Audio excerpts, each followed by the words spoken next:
Yo, what up, YouTube? So last night I ran across something interesting on the interwebs. I follow King Zap. Y'all might know who he is. Post Gears of War, post fighting games, post a lot of good content on his channel. Uh, one of the few people I actually still watch on YouTube.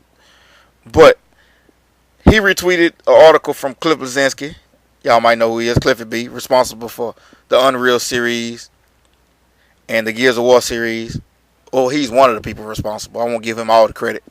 But yeah, he retweeted a link talking about shots fired, and I checked it out.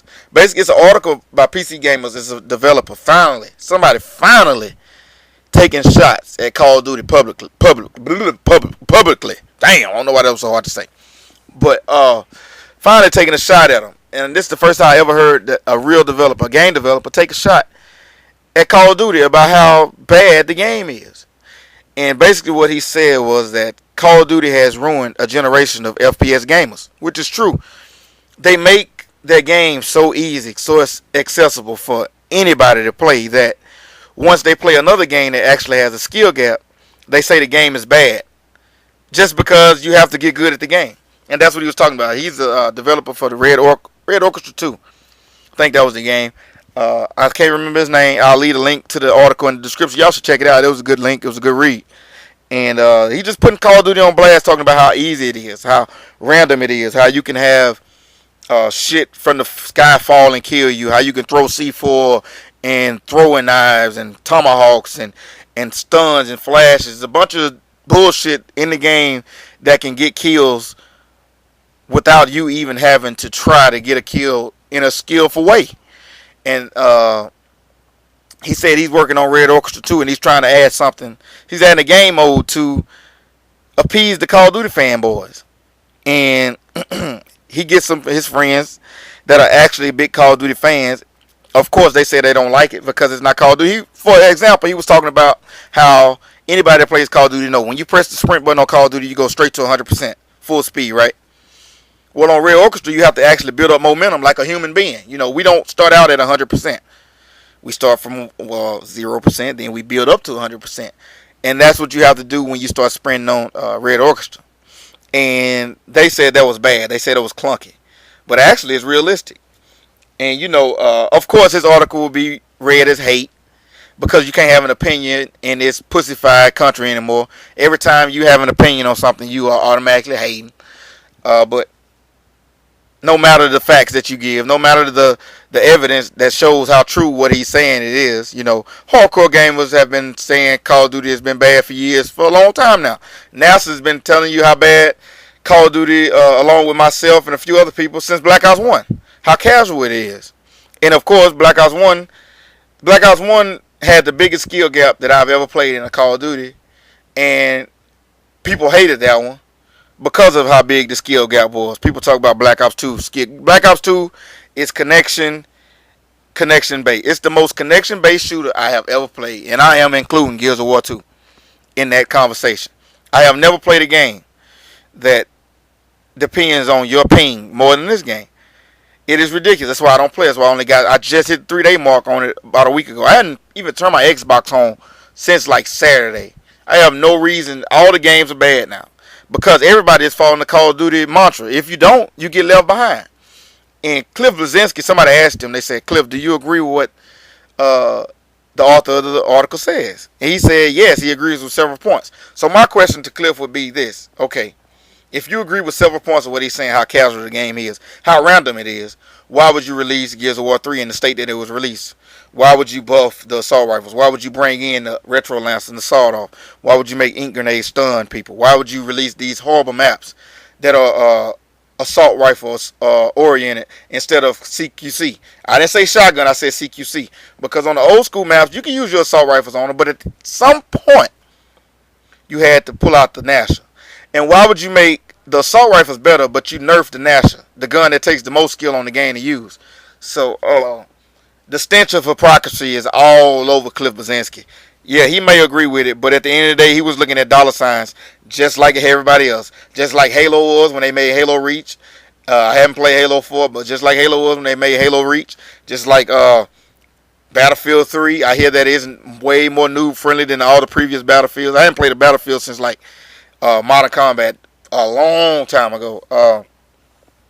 Of course, Gears of War 3. All the games today that are released have a Call of Duty element because they know that sells because it appeases a wide variety of people. And the kids nowadays, a lot of people blame it on the kids, and it's mostly their fault. They don't have the patience. They don't want to, sit down and get good at a video game like I did. I took beatings in Gears of War 1. Beatings. I've been playing that series since 2006. Took absolute cock stomping. Just horrific beatings. Would get demolished in matches. And you know what I did? Instead of just stop playing, I said, you know what? I'm going to get better and I'm going to exact some revenge. And that's what I did. It took me a year to get okay. I started holding my own after about a year. Then after that, I got good. Then I got real good. Then I got real good. And then I stopped playing because Title Update 6 came out, and Title Update 6 was the dissension of Gears of War 2. Gears of War to me. After that, the game just progressively went downhill, and that's when I just decided to call it quits. But, yeah, man. Y'all need to check that article out. Hold on, let me turn my phone on. But y'all need to check that article out, man, and give it a read because he was talking about some good stuff. And David Vonderhaar, of course, he was salty. He said, "I feel bad for making a game that's accessible for people." He said it in a sarcastic tone. You should feel bad about releasing the game with a netcode as bad as Black Ops 2 when you got billions of dollars to work with and you release a game that doesn't even function right 80% of the time. You give hosts to people that have no business hosting your lobbies to make things fair instead of giving hosts to the best connection in the lobby. I should, honestly, in Black Ops 2, or like Modern Warfare 2, I'm host I'll say over 90% of the times. If host migrates and I'm in the lobby, I usually get it because of my internet. Black Ops 2, maybe 40% of the time. It depends. It depends if somebody in the lobby has a bad enough connection that they want to make everything fair. And that's not how you should release a game. That's not how a netcode should be. Of course, they'll say it's something else, but we all know it's different. I mean, how many times have you been in a game and the host was so unstable that they couldn't even start the match that they had to migrate before the countdown even ended? That's because of bad host selection software. But anyway, getting back to what I was talking about, the article is great. Y'all should check it out. The link will be in the description. And also, I'll make another video talking about if I'm not going to get Gears of War Judgment because I don't want to talk about that on this video. Oh, also before I get out, I want to talk about what he was talking about in the article also with the skill gap. And I was going to talk about this on another video. I guess I could talk about it a little bit on another video. But the skill gap is why I like big maps. Well, you know what? I'll scratch that. I'll talk about that on another video. I'll talk about why I like big maps on one of my Beast Mode videos on Wasteland. Anyway, check out that article. Shots have been fired at Call of Duty. Somebody's finally called them out on their shit. It's a bad game at its core. It's newbie.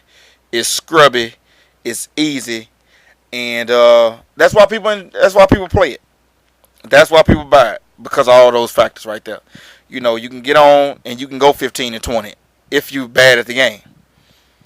But on a game like Gears of War, if you bad at the game and you're playing against good players, you'd be lucky to go 2 and 20.